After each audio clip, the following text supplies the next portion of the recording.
Sol kanada iyi pas. Rıdvan Yılmaz. Rıdvan yerden gönderdi. Tek top Jota Silva'dan. Yangio kaleye baktı. Yangio Cuesta. Bir korner daha kazanıyor Beşiktaş. Siyah beyazlılar. Orkun gönderdi Öndüre'ye, bir kafa vuruşu daha dışarıya gitti. Yine Jota Silva. Maçta bittiğine göre arabalara şimdi bakabilirim. Tofaş'ımı da satmıştım. Bir girelim sitemize. İlkten çok güzel bir araba geldi.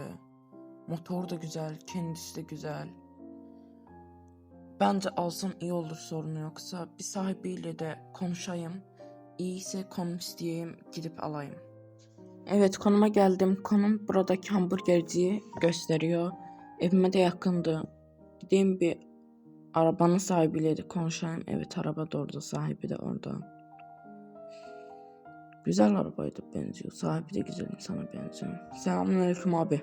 Seninle telefonda konuşmuştuk. Ben Akın. Galiba sen de Onur olmalısın. Arabanın problemi yok demiştin galiba. Parayı da getirdim. Arabayı biraz inceleyeyim. Alacağım. Allah'ın izniyle. Aleykümselam kardeşim. Evet, ben Onur. Arabanızın hiçbir problemi yok. Bir problemi çıkarsa usta masrafını da ben karşılayacağım. Yani sanayi masrafını da ben karşılayacağım. Arabayı getirip geri iade yapabilirsen bir problemi yok. İstiyorsansa al.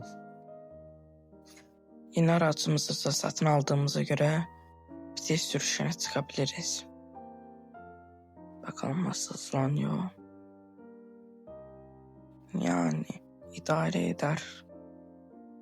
Bundan sonra da gidip bir galeriyi satsam iyi olur.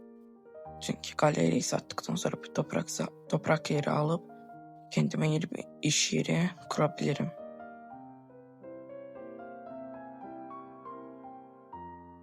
Daha sonra ise işlek bir caddeden toprak sahası alabilirim. Düşünsene, güzel bir iş yerinin ardında güzel bir daha yeni bir iş yeri var. Gideyim bir galeriyi satmaya çalışayım. Evet, galeriyi de sattık. Şimdi galeriden ayrıldım. Sağ ol be galerim. Bir hayır gelmese de senden. Teşekkürler. Gidip iyi bir emlakçı bulmalıyım. Bulduktan sonra ise güzel bir ucuz fiyata toprak yeri alsam iyi olur.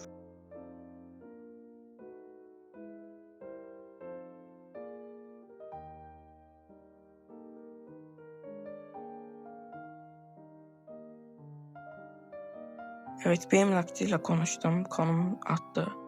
Konum burasını gösteriyor. Galiba bu olmalı. Bunun ofisi yok galiba. Bir arabayı park edelim. Düşüp konuşalım sonra.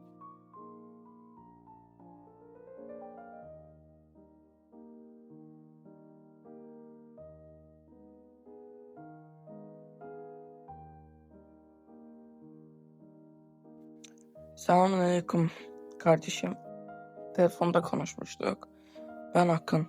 Şu toprak yeri vardı. Onu almak istiyorum. Uygun bir fiyat da söylemiştin. Parayı da getirdim. Gidelim alalım. Aleykümselam kardeşim. Şu toprak yerini almanı çok bekliyorum. Sana kalmadan parayı da ver. Git toprak yerine. Pek problemi de yok. Gidip alabilirsin. Çok işlik zaten. Parayı ver, hemen git al. Yani git toprağıma git. Oğlum, adam demiyorlar ki beni kovdu. Sözlerinden öyle çıkıyor. O da gelmedi. Neyse. Tek giderim ben.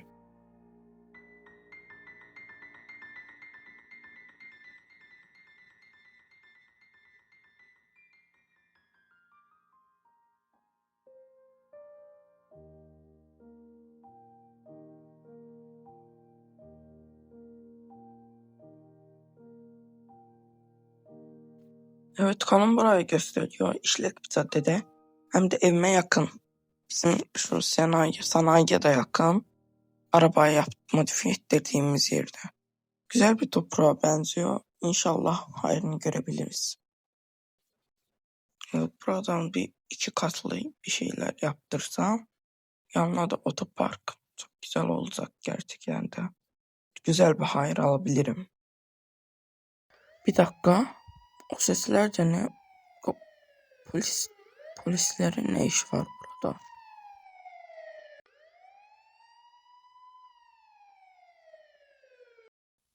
Hey hey hey hey! Etrafın sarıldı. Seni dolandırıcı şerefsiz. Bizimle geliyorsan karakola. Hayır, ben bir şey yapmadım. Bu toprağı ben yeni aldım. Hiç kimseyi ben dolandırmadım hayatım boyunca. Bizimle geleceksin dedikse bizimle geleceksin. Bu sözlerini mahkemede söylersin.